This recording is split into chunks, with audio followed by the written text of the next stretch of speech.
Hello, welcome to the Writer's Quest podcast. I am your host, Mark, and you are listening to episode number 4 today, where I will be bringing Barbara Fradkin. We'll be having a chat with Barbara Fradkin. This is another one of those interviews that were done a couple of years ago.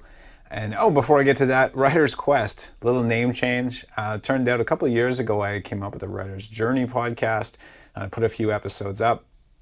Someone else had taken the name since then and used it and are still using it. So I thought I would just jump into a new name. So rename the podcast The Writer's Quest. So it is one of the own Writer's Quest podcasts out there. So today, Barbara Fradkin, I have a whole bunch of her books up here. She's an Ottawa author. I actually met Barbara when I was in college as a professional writer. She was kind enough to let me do an interview with her and learn all about her history, writing, and how she built up. And at the time, she had actually only finished a couple of books, and I had gone to her book launches since then. Most of these books that you see here from Barbara, I guess the main 8 right here, are all signed copies from her. So I was really fortunate to be able to be part of that. She's a mystery writer from Ottawa, which is why I was able to meet with her. And all these books are on the Inspector Green series, which has since pretty much wrapped up, but I'll talk to Barbara about that in the interview. You'll hear all about it. One of my favorite things about Barbara's writing is that she there's a lot of, the characters just really come to life. It's not just the murder mystery and how was it done. Like, the characters are just so well developed. They have such a great backstory. Inspector Green with his daughter and his wife and his father, and how it all kind of intermingles among the different books. It's just a really, really good. Highly recommend this book series. Absolutely loved it. She now writes the Amanda Doucette series and the Cedric O'Toole series, which you may also want to check out online or Amazon, I guess, right now, because you're not too many bookstores available, but you can also get it at the curbside. So without further ado, this interview, again, it was recorded a couple of years ago, so it's a little bit out of date. She's published a few books since our chat, but I hope you enjoy it. Thank you. Hey, Barbara, thank you for joining us. Welcome to the show. Thanks very much for inviting me, Mark. So I'm a big fan of yours. I've read all the Inspector Green series. Recently read the first book in the Amanda Doucette series, the Fire in the Stars. I thought it was fantastic. I love the book. It kind of held me from beginning to end. Well, that's good to hear. Music to an author's ears. Yeah, I guess that's why we write. Yeah. We want to keep you up all night. We want to make sure you don't get to work. All kinds of fun things. So take us back to the beginning. Where did writing start for you?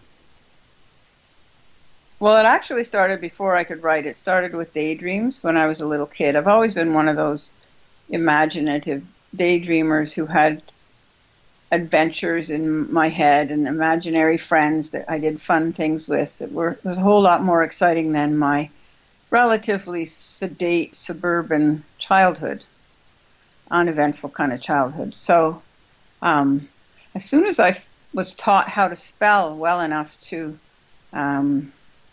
write those stories down, I started writing little tiny snippets of adventures down and just took it from there. I've written all my life. Cool. Do you still have any of those? Any of those little snippets? Oh, unfortunately, I actually found among my mother's papers one little book I wrote on a child's exercise notebook. It was printed in the classic fashion of that day, with double lines and single lines, and so you put your capital letters that filled the double line, and the single line was for the small letters. So I'm guessing I was around grade 2. Cool. Pretty simple stuff. Yeah, that's fun. So where from there? Where did you decide you wanted to be an author? I guess would be a good question. Well, the author stuff wasn't really a decision. That's just a part of who I am. I've always been a storyteller. I've always spun stories in my head wherever I went. Whenever I saw any little snippet of news or saw an interesting person in a cafe or on the street, or overheard a strange conversation on the bus, I would start spinning a story about it in my head. You know, what went on before? What's that person mad about? What do you think's going to happen next? These kind of things. It was just my creative outlet, but it was a fun thing, and I never meant it to be a serious career. I recognize that you don't actually make a living very easily as a writer, even back those many years ago. And I was practical, so I studied and became a psychologist as a career. But I never stopped writing, just for fun and as an outlet. And actually, coincidentally, as a way of working out some of the things that bothered me in my real life and in my career. So it was kind of cathartic for me to write that stuff down. I think most creative people do that, whether they're painters or musicians. They kind of pour their feelings into their work. Yeah, for sure. At the end of one of your books, you mentioned your father telling you stories that when you were young. What kind of stories did he tell you? Yes, well, he was he was born in an outport in Newfoundland at the turn of the 20th century. So he was in Newfoundland. Newfoundlanders are great storytellers because they're, back in those days especially, there was no other means of entertaining. They'd get together in each other's kitchens in the villages and tell stories, and play music as well. They're famous for that too. So my father learned, I think, early on to tell stories. And so when he got married, we lived in Montreal when all the time he was teaching at McGill. He would tell us stories about Newfoundland, about his childhood in Newfoundland. And he told them as an anecdote in the third person. He would say, once upon a time there was a little boy who, and then he'd tell a story from his youth. And he had a great sense of drama and characterization and suspense right from the very beginning. I picked that up. So I think that was the first thing that helped me to understand how you structure suspense and character. Nice. Do you do any like storytelling in person, or is it all in books? It's in books. Although when my children were little, I tried to duplicate that story time with them. We'd get together, all of us, including my husband, around the fire at night, and I shouldn't say around the fireplace with the fire in it, yeah. And tell stories that we made up on the spot. They were just sort of a way of generating laughs and creativity. Cool. And on your website, you mentioned the dark side, having affinity for the dark side. What's that? Is that like Stephen King dark side, or? No, not at all. I'm interested in the dark side of people, not so much of the universe or of the supernatural, or even of people like Hannibal Lecter. I'm interested in ordinary people and what they do when they're desperate, the dark choices that they make that might lead, for example, to murder. That's the fascinating thing for me. I think all people, almost everybody, is capable of killing somebody in the right circumstance, at the right time, for the right reason. And so that's what I try to play with in my books. Yeah, I definitely get a feel for that when I read your books. I mean, I've read the entire Inspector Green series, which I loved, and right. And now the Amanda Doucette. Yeah, I definitely get a feel for that. It's been great. What kind of books did you read growing up? Oh, I read. I didn't read. Well, I read all of the usual childhood things that were available at that time. L.M. Montgomery, the various Black Beauty stories. But when I got a little older, I started to read the classics that were in my father's library in the house. We didn't have. We had bookshelves and bookshelves and bookshelves of books in my house when I was growing up. And they were all jumbled up. My dad read, well, my mother too, read everything from science and history to the Russian classics like Dostoevsky. So I found myself drawn to the fiction that was in there, the classic fiction by Faulkner and Dostoevsky and Tolstoy, fairly heavy stuff. I don't know what I got out of it as a teenager, because obviously you can only relate to something to the level that your own development is, but I certainly found the characters fascinating. And I think that was what developed my sense of you need complex and contradictory and interesting characters in your stories.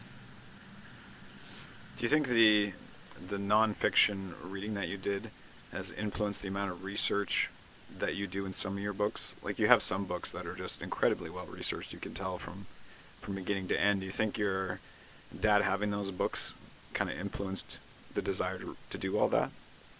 Well, when I decide to write a book, I want to explore the world of that book, the topic of that book. I want to get as full a picture as I can of it, so that's why I research. I'm not going to just gloss over the surface of something, because part of the joy of writing it is getting in and learning about a whole new topic or a whole new place or issue, like the war crimes issue or the post-traumatic stress disorder issue. I wanted to find out as much as I could about those things, partly to inform the story, but also partly because the whole topic interested me. And apart from that, the other thing is I find when I read a book that is not well researched, I don't believe the author. So I don't get into, if I can perceive errors or fudging facts in the book, then the author loses me on the journey that he's trying to take me. And I don't want that to happen. I don't want people to read it and go, oh, she doesn't know what she's talking about, and disconnect from the story. I want them to be drawn in and follow it as deeply as the characters follow it. Yeah, it's great. How much research goes into, I mean, obviously every book is going to be different, but how much research do you do? Depends on the topic. If I don't know, and these Amanda books, every single one of them I know very little about.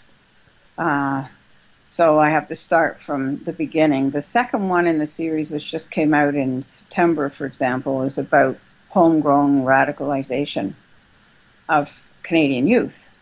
And this was a topic that greatly interested me because I started thinking about it a couple of years ago when there was a lot of publicity about these kids going overseas to fight ISIS, and some of them were not. They didn't have an Islamic or a Muslim background. They just were drawn to this ideology, and I was wondering, why would a nice, safe Canadian boy choose such a nihilistic, destructive ideology? So I started to research from that perspective, but in order to do that, I had to read everything that I could find on ISIS, jihadism, the psychology of radicalization, and I had numerous books that I read before I started writing it, and then consulted through the thing. Plus, you find a lot of things on the internet too, interviews with mothers whose children have gone off, and in many cases died tragically.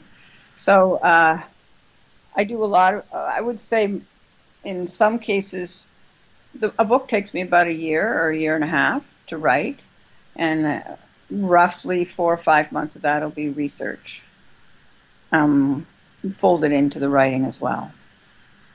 Wow. So a lot of research up front. Yeah, a lot of of book comes out. And then as you go along, you have to check things, and because I don't know, well, you're going to ask me this question later on, so we'll talk about the whole idea of how I plot later on, but I don't know what I'm going to do initially, so I don't always know what questions I need answers to in the research until I'm in the book. Okay. And does the story idea come first, or does the research come first for you? Well, it's a little bit of both. The story theme is often the first thing that comes to me, especially in these Amanda books, because each one of them has a bit of an underlying global human rights or human struggle issue. So Fire in the Stars, the first one that you mentioned, deals with Syrian refugees and people smuggling. The second one deals with homegrown radicalization. So I want to explore that issue, and then I start the research, and then the kernel for the actual plot starts to grow. Okay. And do you contact people when you're trying to reinforce research at the same time? How does that all work? Well, I do that sometimes. I did it more in the past. But for example, when I went to in every case, I always visit the place that I'm writing about. Even if it's Ottawa, I go and I visit the venues that I'm writing about. But with the ones that are set in different parts of the country, I spent several weeks on 2 trips to Newfoundland. I spent a number of visits to the Laurentians for the second book, and this third book is set in Georgian Bay, and I rented a cottage there and spent time there. And I talk to people often serendipitously as I'm there. Like I'll talk to a fish plant worker that I happen to stop outside the fish plant, or a shrimp boat crew member who's getting off the boat as I'm walking down to take a look at the boat, that kind of thing. So some of it is just on the spot, spur of the moment. Cool. Do you have a notepad that you're just jotting down frantically, or do you try and remember what you can? I don't know. I jot down stuff, but usually not while I'm actually talking to the person, because sometimes people get a little nervous about that. Yeah. So I will listen to them, and then I'll go back into the car and write it all down, the best I can remember. And I take lots and lots of photos, too, to help me to remember what things look like, and it triggers your memory generally. Sorry, does that answer your question? I can't remember. Yeah, it does. Good. Yeah. And when you reach out to people for a specific reason, how do you do that? Do you just send an email or make a phone call, like your Inspector Green series? There were, like police detectives that helped you out. How did you make that connection? Well, yes. Well, in some cases, those are fairly long-standing connections. In the Inspector Green series, the very first book I wrote, I approached the police department, Ottawa Police Department, and I asked them if they had an officer who would be someone on staff who'd be willing to read my book for accuracy, or at least to make sure I wasn't making ridiculous mistakes that would stick out like a sore thumb. So the community relations guy sent out a general question, and an officer responded that he'd be interested. It turned out that his wife had owned a bookstore, so he was knowledgeable about books and liked books, which was nice, and loved crime fiction. And he was very helpful on that book. And then he read all 10 books. Every time I wrote a new book, I sent him an email saying, "You want to read this one?" And he always did. He liked it, actually. I think it was an interesting adjunct to his work, and it was helpful to me. And then when I needed a more specific piece of knowledge about a specific kind of unit in the cops, for example, in sexual abuse cases or something like that, I wanted a detective who could answer questions about that, and search and manhunt type information. I would contact him, and he'd give me a name to contact. And because he had me to vouch, I had him to vouch for me. I was able to get in the door. I think it's a little harder now for authors because everybody's so much more nervous about saying the wrong thing or making their department or their boss or whoever look bad. Yeah. So in some cases, I had people tell me they didn't want me to use their name in the acknowledgments. That's fair. That's fine. Yeah. I didn't. Are there any writers that influenced you, either from a research perspective or in general, just in the way they write? Yes. Well, first of all, those writers that I read long ago, the classic Russians and the classic British and English writers as well from those times. Not the Victorians who write such ponderous and heavy prose, but the more dynamic kinds of writers whose names now escape me. But more recently, I'd say when I first started reading crime fiction, I read people like P.D. James and Ruth Rendell and the great British crime writers of that really formed the foundation for the kind of detective story that Inspector Green was. And so that was the kind of book I wanted to write, the type of character-driven, complex, interesting story about motive and place all wound into one, not some shoot-'em-up type of quick and dirty type story, but more interesting and more in-depth Yeah. style stories. Any Sherlock Holmes reading, out of curiosity? Oh yeah, I did read some Sherlock Holmes, and also Agatha Christie, all the classics. Those two obviously are very, very different, but I did read. Sherlock was good for the atmosphere that he created and for the way he knew how to do suspense.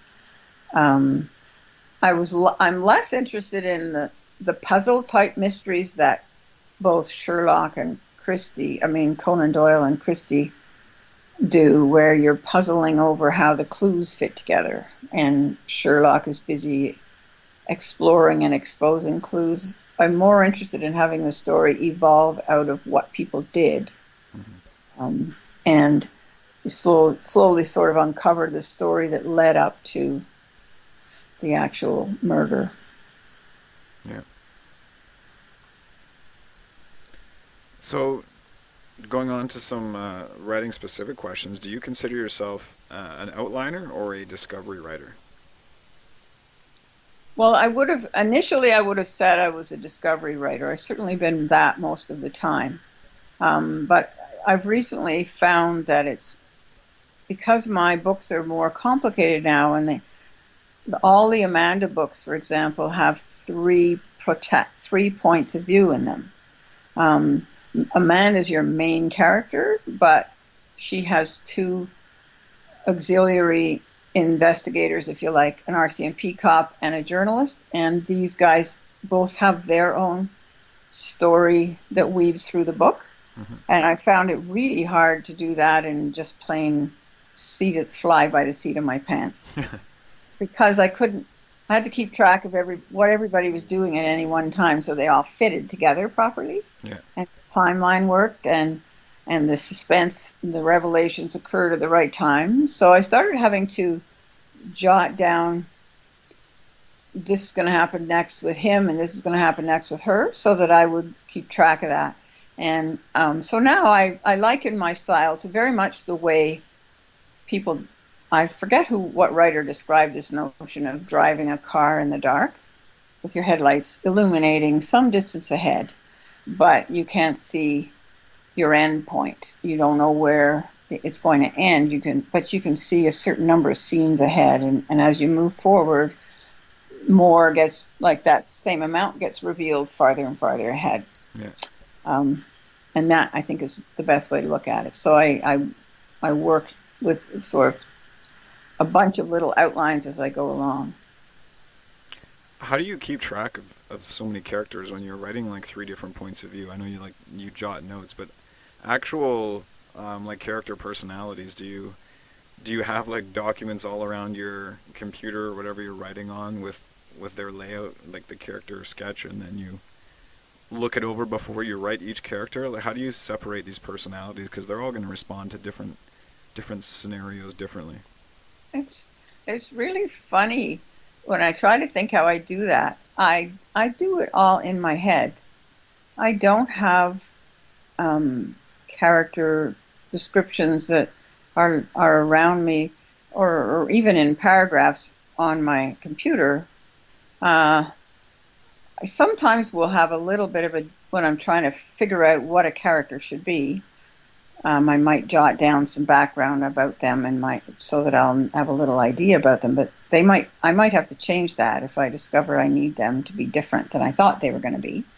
But I keep, somehow or other, that's all in my head, and I don't quite know how I do it. It's one of those kind of magic elements to writing, that, as is the discovery of the next scene. You know, when you're writing and you don't know where it's going, and suddenly an idea flies at you out of somewhere, and wow, that's cool. And that creative process feels magic, and so does the ability to slip into a character's skin.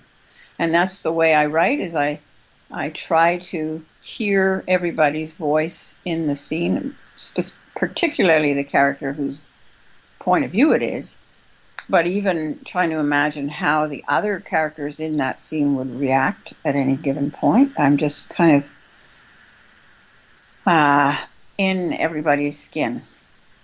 And I just live in it's you enter that when you get into the writing zone in a particular, like I write for a few hours a day, so it might take me a bit of time to remember where I was and what everybody was thinking at that moment, or what, but it's all a bit magic. I don't think that's very helpful to you, but it's not a logical process. I realize other authors do it totally different, and I think you have to work with what works for you. Yeah. Have you ever gotten to the point where you noticed one of your characters changed and you had to go and rewrite like half of the story? Because, I mean, I find personally, if I start a new story, even when I have my characters developed, as I'm writing the story, they'll start to develop personalities, they'll start to do things that I didn't realize they were going to do, and then I have to kind of go all the way back to the beginning and set up all those things that that have changed or that I realized about that person. Absolutely, and that's part of the joy of writing, is that you get to know your characters as you are writing the story. When you start out, you don't actually know what they're going to need to be like, and they may themselves develop personalities that you then have to take into account, or you may need them to do certain kinds of things, so you need to massage their characters to make sure that that's consistent with what you have planned for them to do. The other thing to me also is, because I never know who done it until I get to the end, I need to, when I've figured out who done it, I need to go back and make sure that I built that credibly into that character. So I will go back and strengthen certain things or take out certain things, massage their personality so that it's believable that they would have done what they did. That's all rewrite stuff, though. That's fun and easy. Yeah, that was my next question. Do you go finish your first draft and then have these notes about things you need to rework, or as you're coming up with ideas, do you rework the story as you go along? I know some writers will say they will just write the first draft no matter how ugly it is and just get it out there, and then the second draft is where the story really comes to life. Yes, I'd say I do more of that. Get it out there, write it, and push through to the end of it. But as you say, you need to. I create a separate computer file on which I jot down chapter 4 need to do such and such, chapter 6 need to take that out, or whatever. Or I need to stick in a whole bunch of different scenes, or take this scene out, or I will do that as I'm going along in order to make sure that I don't forget, and so that the thing all hangs together when you finally get it done. But that I will do through all my rewrites. I will rewrite it first for big picture kinds of things, like the overall, how does it hang together, and is it logical, are there plot holes, and are the characters credible? That's all kind of big picture, and I will do that first. And then I will go through it again, looking at it sort of scene by scene, making sure that it's all consistent, and then I might go through it another time to look at the quality of the language and the quality of the dialogue and more micro kinds of questions. And sometimes, I'm not in the mood for big picture stuff, or I'm can't figure out what I need to do with that. So then I'll do some micro editing just so that I feel I'm still working on the book. But okay. Do you ever? I mean, I've heard Stephen King say, I don't remember what his exact words were, but he says more or less, don't kill your adverbs, because it's like the death of all good intentions.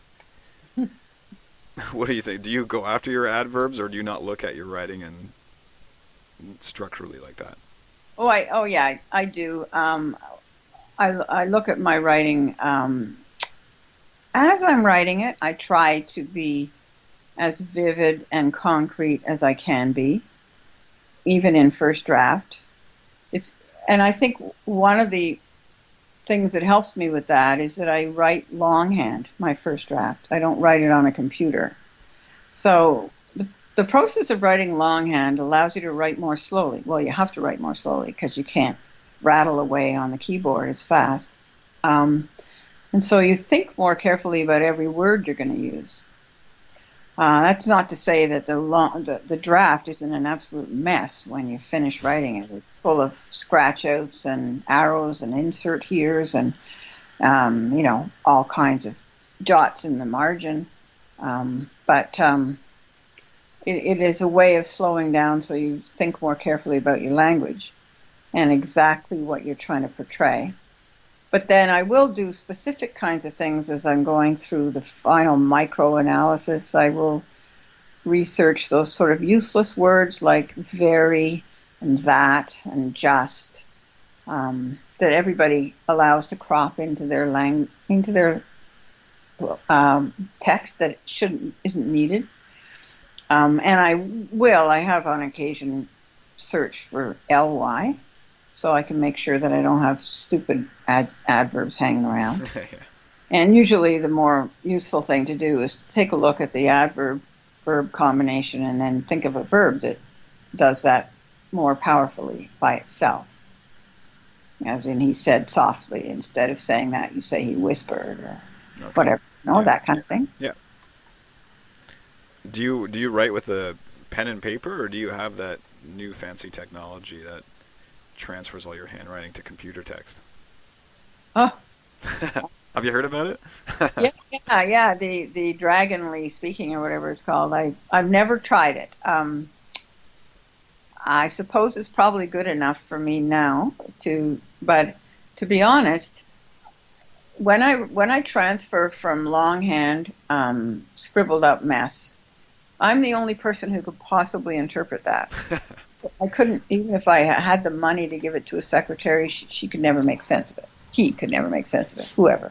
But the other element of it is that I do some editing as I'm transferring. That's almost like my first rewrite, because I look at what I've written and I think, oh, I could say that better here, or that doesn't need to be there at all, or whatever. So there's early editing that goes on when you transfer onto the computer. So I don't mind that part of the process. Okay. Cool. Do you structure your stories from beginning to end in like a hero's journey, or like I guess Act 1, 2, 3 would be more of a screenplay, but do you look at it in that idea of the inciting incident and the plot and all those things, or do you just write the story? I guess if you're a discovery writer, you're just writing the story. Yeah, you just write the story. But I've been thinking about that a lot because I know that a lot of classes and how-to books tell you there's all this stuff out there to help you figure out how to structure a story. I've always been really leery of people who think they know how a story ought to be told, because you run the risk of people getting set in that mindset, and then their creativity is lost of telling it a different way. And I'm always reminded of Somerset Maugham's thing. There are 3 rules to writing a novel, and unfortunately, nobody knows what they are.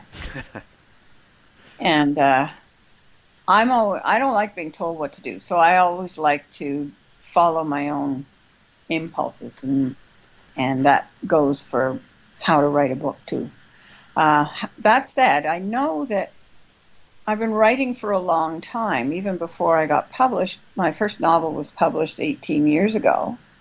But before that, I wrote a number of very, very bad mainstream novels, which are probably in a drawer somewhere in the basement. But what they did was they taught me a little bit about how to create a story from beginning to end, how to create character, how to create suspense, how to build it. So I think intuitively I have a lot of that stuff in my head. I have a lot of the needed ingredients for a good story in my head. And so when I'm writing along, I am aware, oh, this is dragging, or I need to pick up the pace, or this character I have too many of this kind of character and I need to counterbalance with a different type of character. That kind of thing, Okay. I think comes into play intuitively as I'm writing.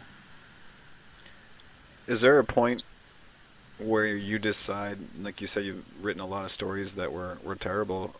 How did you know that your first book was Do or Die, right? Hmm. How did you know that one was good enough to move to the next level, or did you send out your other stories to try and get them published also? Well, periodically over the, I don't know, 20, 30 years that I was writing before I got published, I would send out a book or a play. I had some screenplays as well that I sent out. Maybe I sent out a total of 5 or 6 over that period of time, but I had no idea who to send them to, and I didn't understand the book world at all. So I'd send them off to totally inappropriate places. Like I would send my screenplay off to somebody in Hollywood. Well, they're not going to respond to some total no-name in Ottawa with no agent. So so I just thought, oh, well, this is just fun. I'll just do this for fun. But what changed things for me was when I joined a writing group here in Ottawa called Capital Crime Writers about 25 years ago. It formed with a small group of people who wanted to write crime fiction. And none of them been published, but they started having monthly meetings where we'd invite either experts from the field like cops or forensics people or pathologists, or we do writing exercises of various kinds. And we learned that way. And that led to getting a couple of short stories published through the Ladies Killing Circle, which was a group that was founded from that small Capital Crime Writers group. And people said, your stuff is good. You should do something with it. And that kind of encouraged me. I had a good reaction to the short stories, and I thought, well, maybe I will try to send out this book I've been working on for 20 years, which is almost how long I was working on Do or Die. Well, it was sitting in a drawer, actually. Wow. For much of that, but I dragged it back out and had another look at it. I started writing it in 1981-ish, and I dragged it out about 1998 again and fixed it up and sent it off. And by then I had learned something from the group about what publisher to send it to. I tried a few agents, but agents are as hard as publishers to get, so I ended up getting a publisher before I got an agent. Does it get easier to write full books, do you find? Well, actually, not really. I mean, the first book took a long time because I also had 3 children and a full-time job and other things to do. But and now I have a deadline. So since I got my first book published, there's been sort of a structure, one or a year or one every 2 years ever since, and that really gets you motivated when you have this deadline hanging over your head. Mm-hmm. But the thing that doesn't get easier is that you're trying to be better with each book. You want to push your skill and the quality of your story up a notch each time. You don't really want to write the same book twice or have people think, oh, she's lost her edge or she's no longer interesting or whatever, or this series should have been finished 5 or 6 books ago. So each book is a bit more of a challenge because you're pushing yourself, or at least try not to be worse than you were in the book. And sometimes that's a challenge because I've written some books that I think are pretty amazing. I mean, even I read them now and I go, wow, I wrote that? And so you feel, oh, I better not fall too far behind that. And your writing group, there are more than just yourself that ended up getting published, right? From this writing group, there was Mary Jane Maffini. Was she in that? Yes, they were all. That was the interesting thing about Ladies Killing Circle, which formed as a critiquing group out of Capital Crime Writers, is that we produced I forget how many anthologies, 7 maybe, anthologies of short stories, crime short stories. And then all of us got too busy with our novel careers. So Mary Jane and Joan Boswell and Linda Wicken and me, we all had novels take off. And Sue Pike continued to work in the short story format, but she produced a couple of anthologies on her own and gets published in things like Ellery Queen magazine. And Vicki Cameron got into young adult work. So yeah, we all got our own. It was a good starting point for us all. And I think that's one of the things that's really useful to writers, is to emerging or beginning writers, or people who would like to write but aren't sure how to go about it and whether they're any good at it. Getting into a writing group of people who are about the same level as you. You don't want to be writing with people who are not as skilled as you, but about the same level is great encouragement. How do you find that? Do you have any advice for how to find a group like that for the different levels or just people to write with? Well, I think there are a number of possible ways to do it. There are some groups that form online. You really need to join some kind of a writers forum or writers group. In Ottawa, the Capital Crime Writers is still going, although less. The old guard of it, like myself, were less involved, and so and it has a different function now than it did in the old days. Ottawa Independent Writers is another group that is broader in terms of the type of writing that it deals with, and so you could be writing memoirs, or you could be writing nonfiction cookbooks and still be involved with Ottawa Independent Writers. But I think once you join that group, or join some kind of an online forum in the area that you're interested in, if it's sci-fi or speculative fiction, then you can find either other people within the group who are also looking. They might send out feelers we're interested in forming a group. Always make sure you hammer out a little bit about the rules of the group and also how to get out of it if you discover it's not for you. So let's try it for 6 months, and then we'll reevaluate how it all looks in 6 months, that kind of thing. Mm-hmm. Any limitations on numbers, do you think? Like a group that's too big? I know you can get like a Facebook group that's going to be like 900 people large, and it doesn't do much for you. Yeah, I think first of all, because you have to dedicate some time to those people's work as well as getting your own work looked at. You don't want to end up with huge quantities of material to read through. So, I was, the writing groups that I was involved in and over the years have been 5 max, or 6 in the case of Ladies Killing Circle. But that includes you. So there's 5 other people in the group. I think that's an optimal number. I think under 4 doesn't give you enough feedback. Over 8 would probably be too cumbersome and too much work for you to keep up with other people's work as well. Mm-hmm. And be perhaps too confusing, because every person in the critiquing group is going to give you their own feedback, and sometimes it contradicts each other. Somebody will love a particular thing you've done, and another one will hate this element of it, and then you're going, well, now what do I do? So if you have too many people saying do different things, it gets hard to figure out where you should go. Yeah. Optimally, you want some convergence. So there are 3 people that are saying, yeah, this character is a problem, or that plot has a hole in it, or then you have to work on it. Okay. Are there any workshops or seminars that you recommend? I'm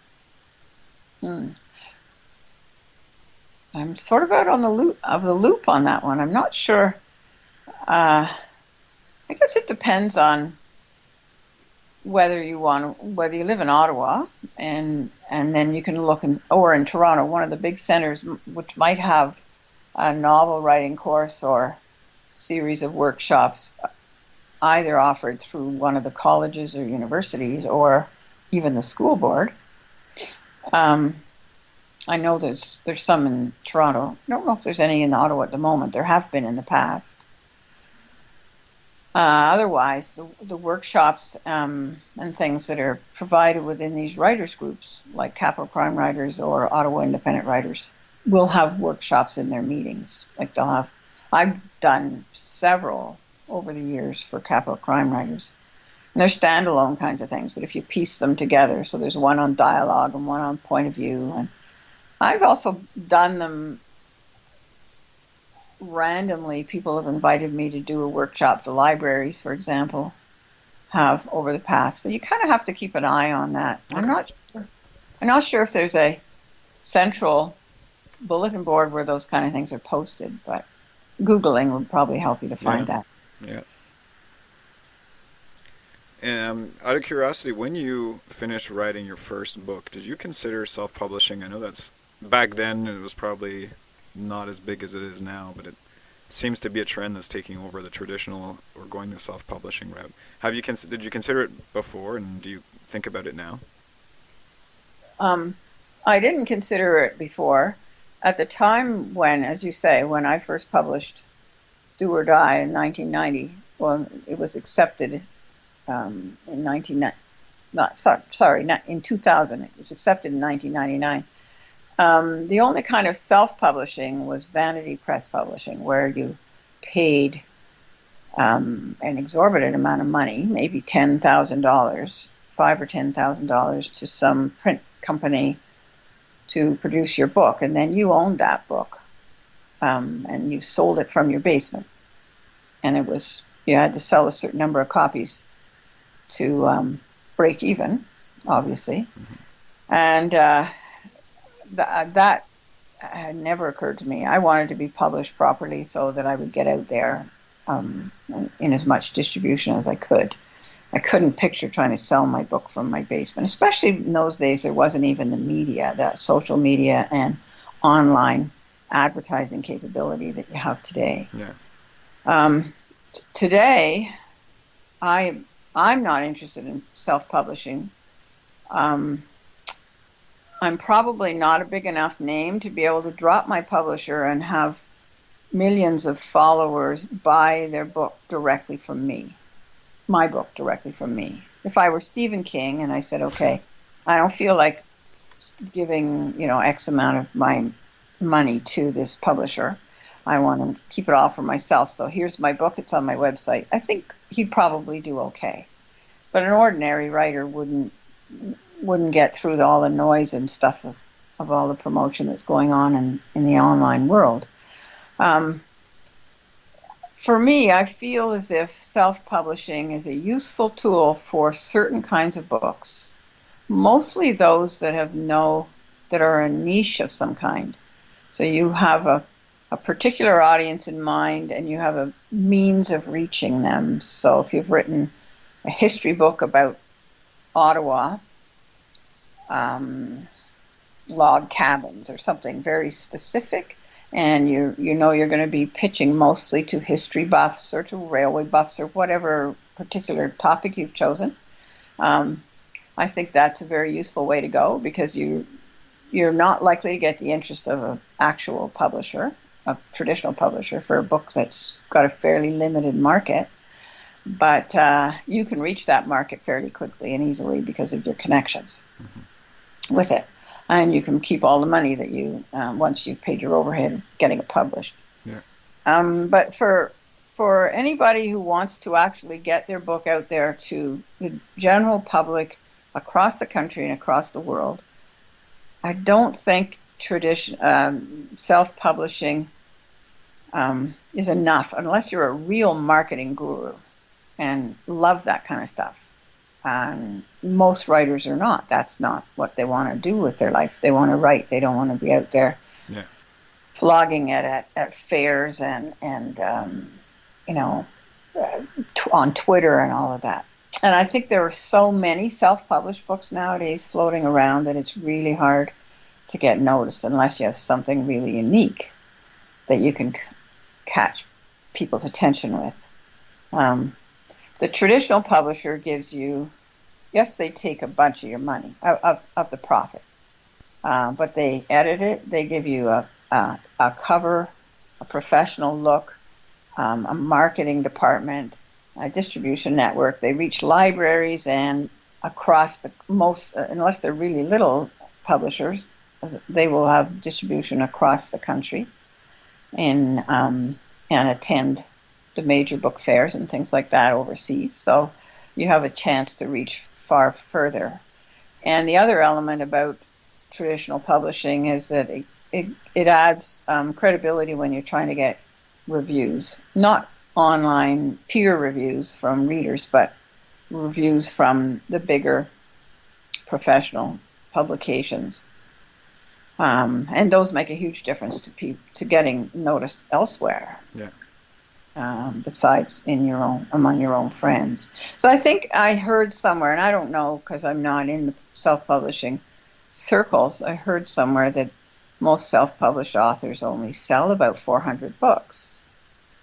Now that's not going to make you, it might make you break even possibly, but it's not going to make you, it's not going to reach very many people. Yeah. I think one of the mistakes people make is thinking my book is good enough for me to self-publish it. I think you should always have your eye on traditional publishing and try to make it good enough for a publisher to buy it first.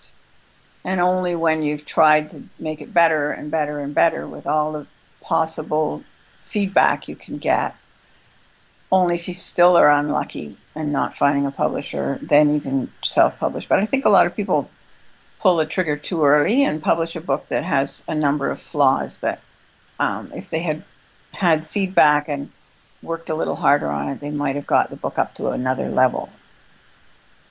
Yeah.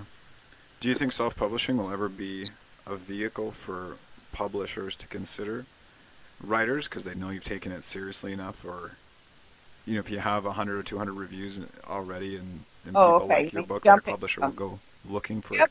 Apparently that does happen, and but I'm not sure. I know there are times when that happens. There are other times when a publisher does not want to take on somebody that they can't market as a brand new, exciting new voice because they've already been out there. Yeah.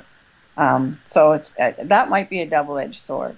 And there's different elements to the publishing world too. There's my publisher, Dundurn, which is an in-between type of it's the largest independent publisher in Canada, but it's independent Canadian. It's not one of the multinationals like Penguin or Harper Collins or Random House that are now sort of combining with each other. Yeah.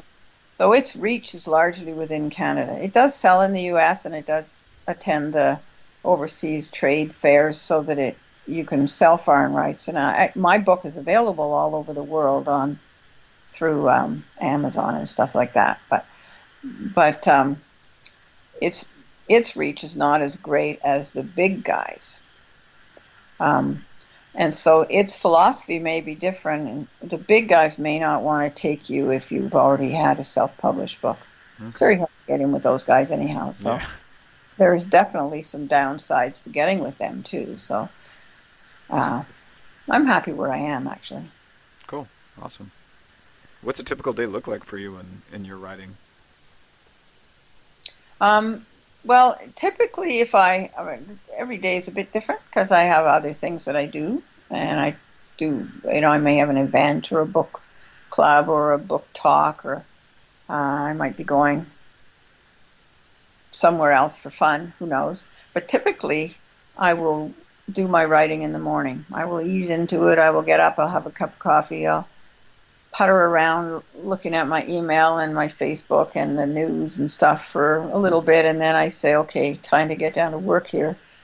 So I will take out whatever I'm working on, and I'll spend 3 or 4 hours the morning at it, let's say. My approach is to attempt to write one scene a day when I'm writing first draft. And So I have a beginning and a middle of and an end to that day's work. I don't like stopping in the middle of a scene. It makes me feel I'm constantly thinking about it for the rest of the day and wanting to get back and finish it. So I finish it and then I go, good. Now the next day I can pick it up with the next scene. So it's typically 2 to 3 hours a day, depending on how fast it goes. And then I'm free to do whatever in the afternoon. Sometimes that's book related stuff like marketing or preparing talks or writing blurbs or whatever. But sometimes it's just going out for a walk with my dogs and seeing friends, going to a movie, whatever. Cool. Do you have any advice for aspiring authors? Probably 2 pieces of advice. One of them is to read. Don't try to be a writer if you're not also a big reader, because you want to look, when you're reading, you kind of absorb I want you to read great books. I don't mean read trash, obviously, but if you're wanting to be a writer, chances are you're trying to read great books. In whatever genre or type of book you want to write. So read the greats in that genre and look at how they design it. Like look at how they create a story. What's the magic in it? What works makes it work, and absorb that. That's part of it. And then the other part of it is, I think the biggest thing a writer needs is perseverance. Not just in the face of all those rejection letters and critiques and stuff you're going to get, but also in the face of your own discouragement. Because there's always going to be a part in a story when you hate the thing and you think it's terrible. And I think for the first number of years that I was writing, back when I was young, I started, I don't know how many umpteen stories, and left them because I got bored or thought they were no good or I hated them. But that's just a part of the process of telling that story. And I abandon them and start something else. There was a point at which I said, okay, I have to finish this bloody book. I don't care how bad it is. I need to experience the finishing of it. So I fought my way through all that boredom and frustration and dislike to get to the end. And then I at least had something I could work with, try to make better. And so I think you need to stick with something and finish it, even though, and don't endlessly edit the first 3 or 4 chapters, which some people do. You know, I've written this book, I've written 40 pages of it. I'm trying to get that in shape. Well, no. Just carry on. Yeah. Eventually, the whole thing you'll be getting the whole thing in shape. Yeah. Who knows what you'll have to come back and fix anyway. So. That's right. Yeah. Awesome. Well, that's all the questions I had for you. I really appreciate your time. Oh, look at that. We're exactly an hour. Almost 2 minutes under. Very good. That was fun, Mark, and I'm really happy to reconnect with you. Did you have a piece you wanted to read from any of your stories? Oh, wow. I forgot that. What would you like me to read? Oh, anything you want to. It's up to you. If you hadn't selected anything, that's okay. I'll have to see if I have a book handy. If you can hang on. Sure. Just a sec. Okay, this is the first book I laid my hands on. Okay. It's a fairly short. It's a fairly short little piece I'll read. I hope it's not too long. This is from the very beginning of None So Blind. That's the 10th and at the moment last Inspector Green novel. But I've actually just signed a contract in which there will be another Inspector Green. Oh, awesome! Very excited for that then. He'll be cropping up in another couple of years. But this is chapter 1. The letter lay in the middle of his new desk amid the jumble of the day's mail. It had no return address, but Inspector Michael Green recognized the handwriting. Jagged and harsh, as if every pen stroke were the thrust of a sword. The address on the envelope was always the same, Michael Green, 474 Elgin Street, Ottawa, Ontario. No mention of Green's rank or the Ottawa Police Service headquartered at that address. At first, Green had assumed the man was hoping the letters would slip past the prison staff unnoticed, but over the years he'd come to see the exclusion of his rank as a subtle sign of contempt.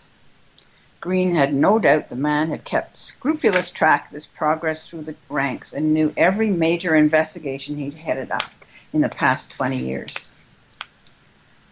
Green's gut tightened as the memories flooded back. He'd hoped the letter campaign was over.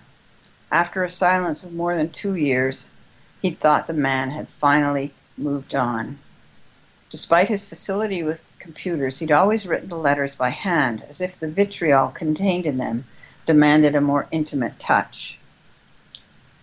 At first, Green had read them carefully, hoping for a change of heart, a confession, or even a reluctant acceptance of some kind. But none materialized. In the early years, Green had even phoned the prison psychiatrist and the chaplain, concerned for the man's relentless despair, but to no avail.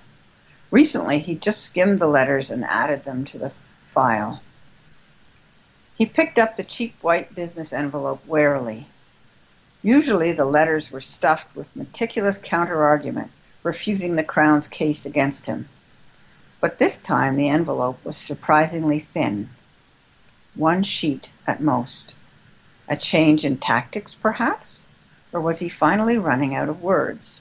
Green debated not opening it this time, but in the end, curiosity, along with a perverse sense of kinship he had developed with the man, won out. He slid his finger under the tightly glued flap, slipped out a single sheet of white paper, and unfolded it. 2 words, printed in large block letters, followed by 3 exclamation points and underlined 3 times. Precision in all things, even now. He wins. And it goes on from there. Yeah, that's awesome. That was a great book. Okay, yeah, it was fun to write.